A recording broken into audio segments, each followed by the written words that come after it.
This is V, a shiny Eevee I created who can harness every element. In Sword and Shield, he has Fire Blast, Hydro Pump, Thunder, and Blizzard.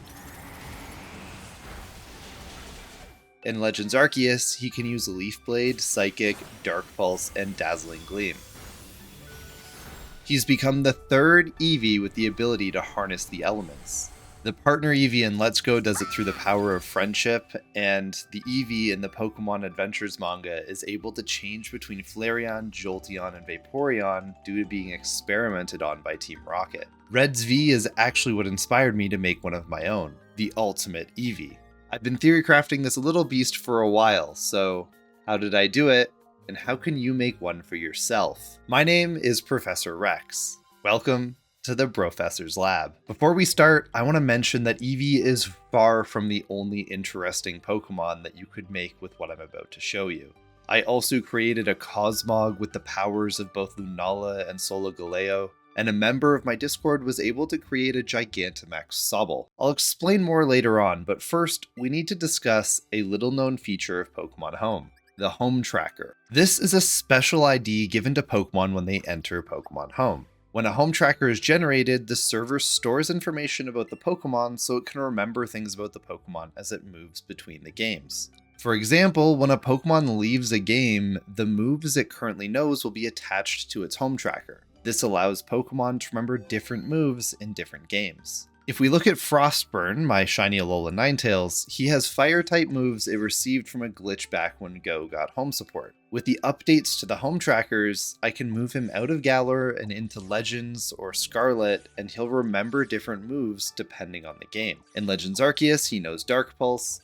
In Scarlet, he can set up Aurora Veil. And in Shield, he's able to burn his foes with Will-O-Wisp. Similarly, Home keeps track of the Gigantamax factor.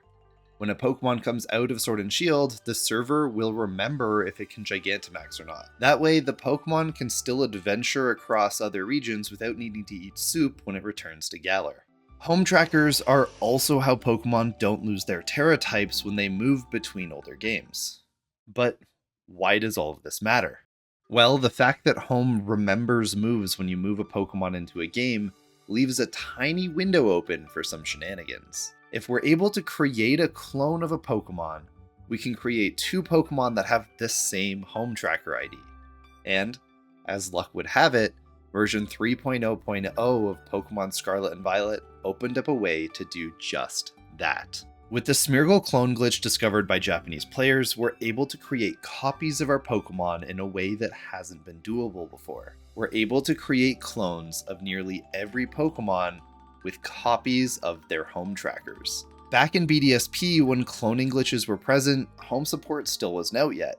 In Sword and Shield, the only known way to clone Pokemon is with Curry, and the Pokemon that can be cloned are on a pretty short list. So this is the first time Pokemon like Eevee have been clonable with a home tracker. For those that haven't yet seen the Smeargle cloning glitch, let me demonstrate how it works. Across the terrarium, the Pokemon Smeargle spawns. To clone a Pokemon, we want to find one of these Smeargle near a tree and have it transform into one of our Pokemon. When we flee from battle, there's a chance that this transformed Pokemon will attempt to enter the sleeping animation next to the tree. If this happens, we can encounter a clone of our Pokemon and catch it. The captured Pokemon will be identical in nearly every way. Shininess, moveset, ID, and even the current HP. Most importantly for us though, the caught Pokemon will have the same home tracker as the original. Something weird will happen when we move the clone into home. You see, the home tracker is tied to a lot of data that should be impossible to change through normal gameplay.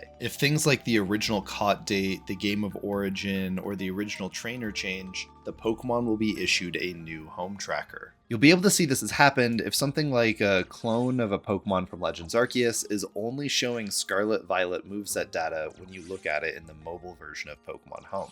To get around this, you can take the clone with its newly issued home tracker and clone that. The clone's clone will be fully able to imitate the first clone, or any clones made afterwards, so long as things like OT and Pokeball remain the same. So, we can make clones that are able to impersonate one another in home. How does this lead to an Eevee with the power to harness every element? Well, there's one thing Home keeps track of that leaves us a window for some interesting creations. the species. Well, I should say, the species evolutionary line. If a home tracker went into one game as a Scizor and came out as a Lunala, we would know something was up. However, if a Pokemon went in as Scyther and came out as a Scizor, that would be totally within what could be expected. For Pokemon Home, so long as it stays within the same evolutionary line, everything is all good. Which means we could send something in as a Scizor, then take it back out as a Scyther without Home throwing any errors. Do you see where I'm going with this? By cloning our Eevee, we can move it into the other games, evolve it, teach it elemental moves, and then bring it back to be replaced by another Eevee.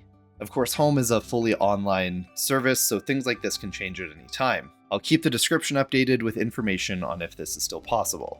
That being said, let's go through every step that I had to take to make this happen. First, I brought a shiny Eevee in from Pokemon Go. As it was brought into Home, it was issued a home tracker. That home tracker would have known the game of origin as being Pokemon Go. So before we can do any moveset trickery, I'll need to clone the Eevee and get a new tracker reissued with Scarlet as its original caught location. To clone the Eevee, I've found that the rest stop in the canyon biome works really well with a normal encounter power sandwich. I want to thank my friend Canned Wolf Meat for telling me to try out this location, as it's been very successful.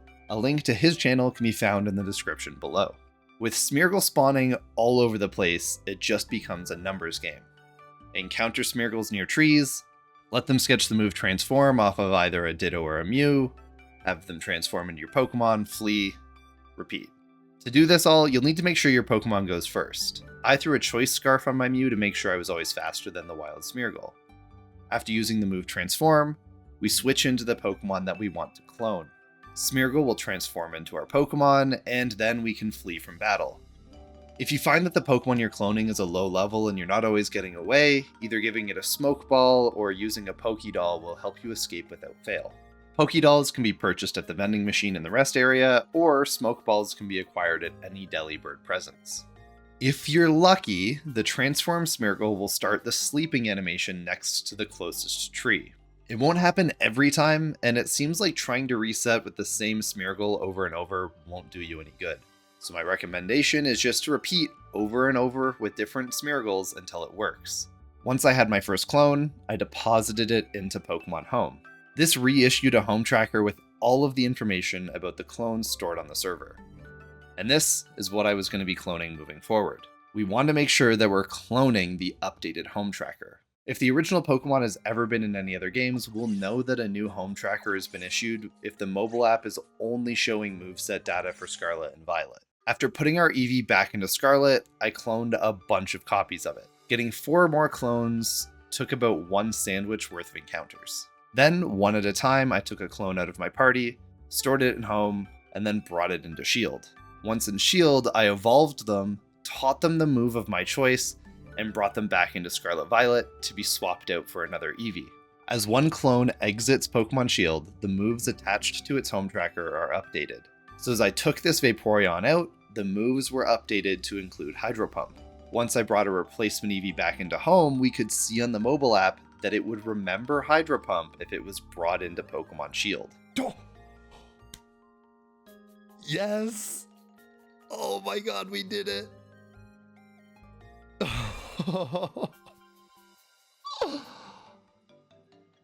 Oh, this is sick. This is about to be so sick. Now you might wonder, why was I going through all the work of bringing the evolved Pokemon back to Scarlet? The reason is that Pokemon Home keeps track of what games a Pokemon has most recently been deposited into.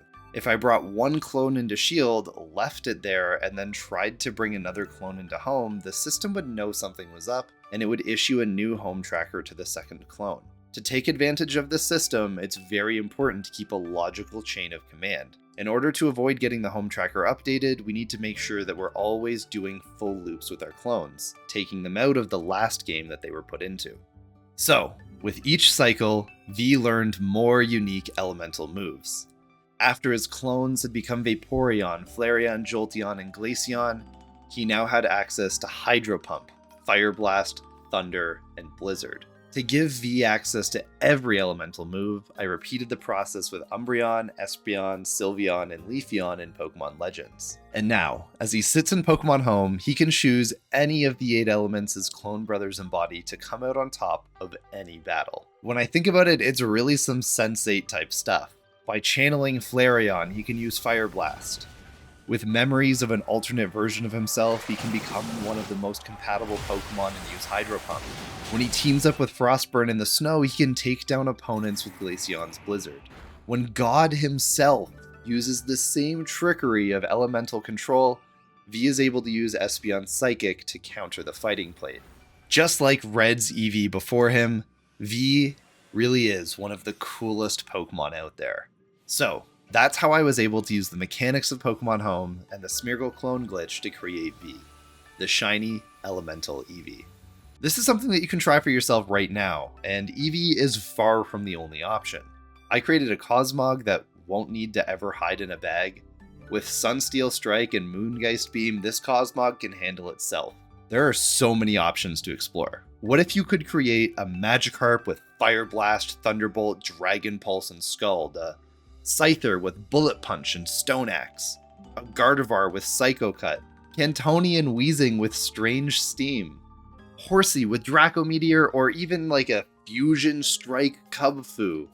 I bet this is going to be patched before we can even think of every possibility, so we need to take advantage of it while it's available. If you have ideas for interesting Pokemon that could be created with this method, please leave a comment below, and if you end up making one, be sure to join the Discord and show it off. As mentioned before, make sure to check out the description before trying this out for yourself. And finally, if you think V is cool, check out this video where I show off 10 other rare Pokemon from my collection. And like I often say, the rarest Pokemon are the friends we make along the way.